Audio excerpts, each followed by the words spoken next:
As soon as Walter and Mila walked up to the entrance of the house, Jacob's grandma marched towards them with an unpleasant expression. She didn't think twice about being in front of outsiders and yelled, "Is this the way to treat the people who have helped you?" "Louise, please calm down. It's okay. They are here now." Helen tried to stop Jacob's grandma from getting worked up, as she was worried that it would cause another spike in her blood pressure. "No, Helen, please stay out of this. This is between me and my son," Grandma said, showing her hand to Helen to stop her from defending her son and daughter-in-law. Walter hurriedly took 2 steps forward and explained, "I had to handle some urgent business in the office, and that's why we're a bit late." His explanation was insincere, with no amount of guilt or remorse in his tone. He expected his mother to understand how important his work was to him. He didn't bother thinking about how he had wasted the time of other people, the people who he was supposed to thank and honor today for saving his mother's life.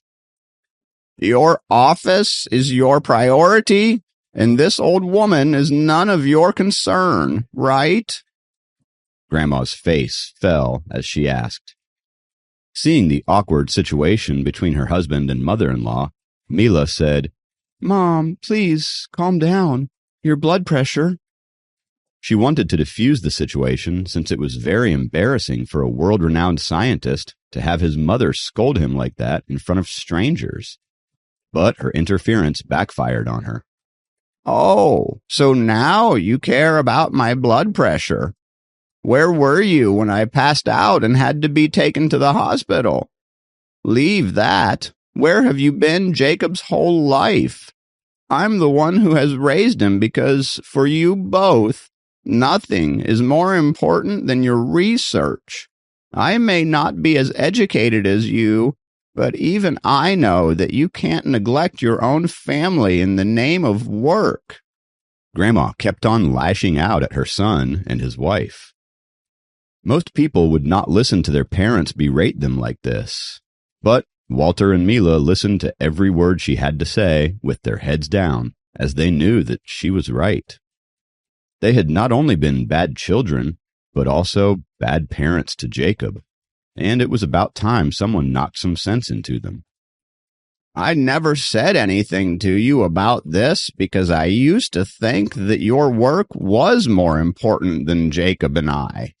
But there is a limit to my patience. You know very well that I had been sick, and you have been in town since Thursday, but you only got time to come and see me now? Am I that insignificant to you? Do you realize that if it wasn't for Helen and her family, I would have been dead? Would you have even come to my funeral?" Grandma asked them in a calmer tone. Both of them flinched at the question.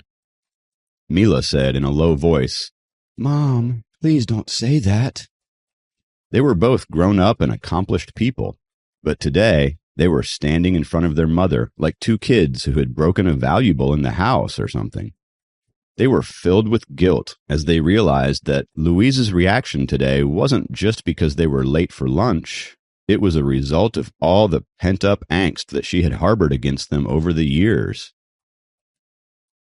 If their own mother had so much anger against them, they didn't even want to imagine how much their son must hate them.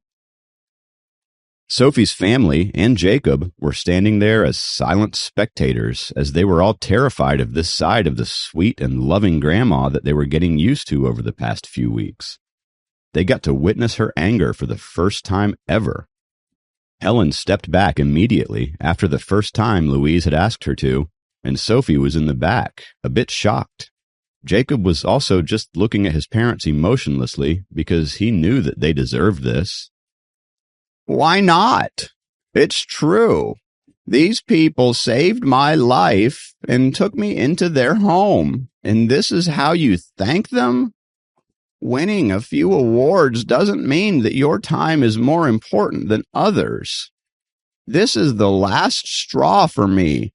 I will not tolerate you both looking down upon other people and your own family just because you are a little more educated than them."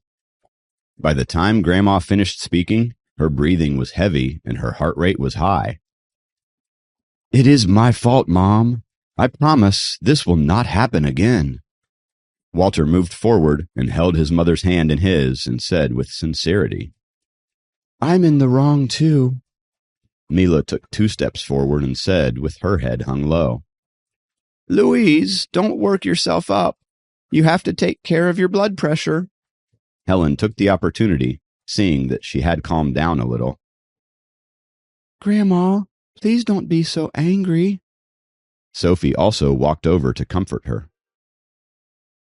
Jacob moved to his grandma's side and gently patted her back, helping her calm down. "I promise that you will not have any more complaints with us, Mom," Walter told her sincerely. He was embarrassed by getting scolded by his mother in front of strangers at first, but soon he forgot all about that and decided to focus on the real problem. Mila also smiled and nodded at her mother-in-law. "We'll see about that. For now, let's head to the restaurant. Go get my bags." Grandma was still a little angry, but tried to let go of it for Helen's family's sake. Walter and Mila immediately rushed to load their mother's luggage into the car, afraid of offending her again, which might lead to another visit to the hospital.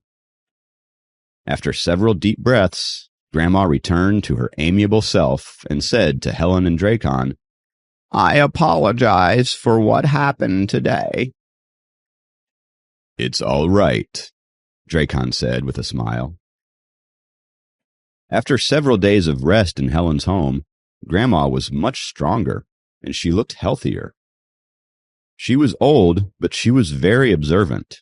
She knew Helen must have put nutritious ingredients in the chicken soup that she had been making for her.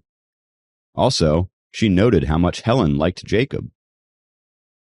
Seeing Sophie and Jacob together, she found her grandson's calm and understanding temperament quite matched with Soph's cute and bubbly nature. Now, she was more certain than ever that their marriage would be a successful one. All she needed to do was express her wishes to both the families, and hopefully they would see her perspective. Now that she had told everyone that Helen's family was her savior and showed them her authority as the family head, everything else would go smoothly. She was willing to wait a few years, as long as Sophie and Jacob had feelings for each other. She didn't mind Sophie's age, since when she was young, she had seen a lot of couples with age differences back in her day. Jacob was oblivious to his grandma's plan underneath her outburst. He escorted her out of the door and into his father's Ford. He wasn't very close to his parents, but was still glad that they were here to meet the family he had found because of Sophie. Both families took their cars and decided to meet at the restaurant. Helen and Dracon chatted about the incident on the way, while Sophie sat silently in the back seat. "Louise really scared me today. What if she'd gotten another attack?" Helen said with concern. "Yes, I was concerned too, but she is fine. She is a strong woman," Dracon comforted his wife. "Do you think we should talk about Jacob and Soph's arrangement at lunch?" Helen asked. "I think we can. Since Louise already likes our Soph, and after today, we know that in Jacob's case, she will have the final say." Dracon told her what he thought. Sophie was silently listening to her parents talk about her marriage so casually. "It feels like sometimes they forget that I'm in high school now," Sophie thought to herself and sighed. She liked Jacob, but that didn't mean that she was just ready to jump into a white dress. All this was moving really fast according to her, but she couldn't do anything about it since this was the only way. "It'll be fine. Jacob will be a good husband," Sophie mused to herself as she looked outside the window at the clouds that were moving alongside their car. Please subscribe to the Pocket FM YouTube channel and press the bell icon for instant notification. Check out our channel for more such exciting shows.